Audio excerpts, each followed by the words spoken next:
કોઈ પણ ક્ષેત્રમાં આગળ વધવું હોય તો ત્રણ જ વસ્તુ તમારી સાથે હોય: ગુરુની કૃપા, વડીલોના આશીર્વાદ અને તમારું પોતાનું આત્મબળ. આ ત્રણ જ વસ્તુથી ઉડાન લાગે, અને જ્યારે લાગી જાય ત્યારે આખી દુનિયા આપણી સાથે જોડાઈ જાય. સંસાર સફળ લોકો સાથે જોડાય. સંસાર એક લોકો સાથે ન જોડાય જેને સફળ થવું છે. ત્યારે દુનિયા આપણી સાથે ન હોય. ત્યારે દુનિયા એમ કે અરી સમજો ખબર પડે, તારી શકલ જ નથી.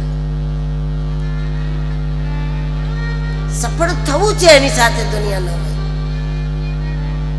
જ્યારે માણસ ઉડાન લગાવી જાય આખું જગત જોડાઈ જાય. સંસાર આખો જોડાઈ ગયો. મૈનાંક કહે છે કે વિશ્રામ કરો.